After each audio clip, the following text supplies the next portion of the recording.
Hi, Dr. Francis Yu here. In this video, let's talk about the type 1, the Enneagram type 1 for physicians, and in particular, the self-sabotage, imposter syndrome, and how to get out of it strategy for the Enneagram type 1. Now, all 9 types self-sabotage and have a certain imposter syndrome. But for me, the way I think about it, the type 1 and type 5 are the poster children, right, of imposter syndrome. To review, remember that the Enneagram type 1 is concerned and may even be obsessed with making things better and better and better, especially themselves. And they have difficulties of just accepting the goodness and the integrity of things the way they are. Not to say that things can't or shouldn't be improved, but to appreciate the wonder and goodness of the way things are. And the example I gave before was about the spine, and the spine has a natural integrity, but trying to force the spine to be straight can actually be counterproductive and actually lead to like a bamboo spine. It's the analogy I used. So the type 1 self-sabotage for the physician mainly consists of trying forever to improve things and always being in a critical mode and not being okay and be able to say it's good. And for the imposter syndrome, let's say a physician is trying to do something, right? Maybe it's their first day on the floors, the intern year, or their rotations, or as an attending physician, and it's oh, I can't do X, Y, Z. It's just I'm not good enough to handle this situation. I have to go better myself, or go find someone who's better at that. And they try to better themselves, try to get better and good and have the integrity and make things perfect, right? The perfect presentation, the perfect note, the perfect differential diagnosis. And unless they can do it, they won't, right? And this is the imposter syndrome, self-sabotage of the type 1 of it has to be perfect before I can do anything. And we've all experienced this in one shape, way, or form.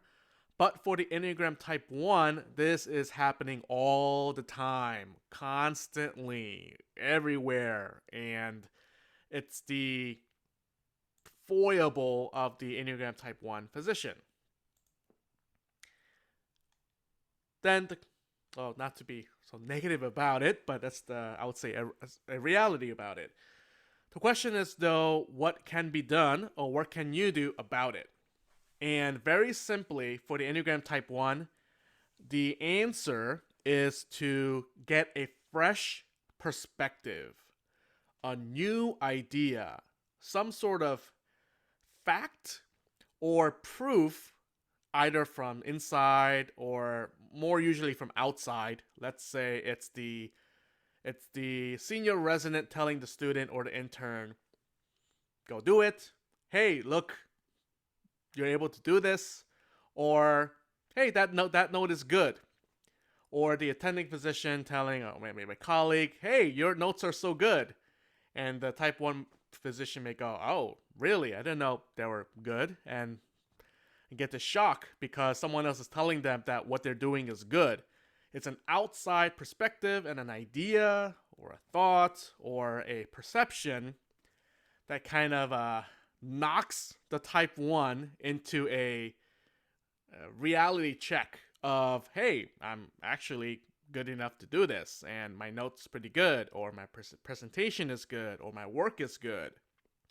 So the lesson for the type 1 for personal development, well, for everyone, and the one that's kind of part of all of us, but especially for those that are type 1 and those of you that know that you're Enneagram type 1, is to ask other people or find a new book, a podcast, or someone that will give you a fresh perspective and let you know what the reality of it is, and to get out of your fixation and to realize, hey, my work is good. I can perform in a way that is good. And I don't need to be perfect, although I can improve it. Trying to be perfect is what kind of screwed things up.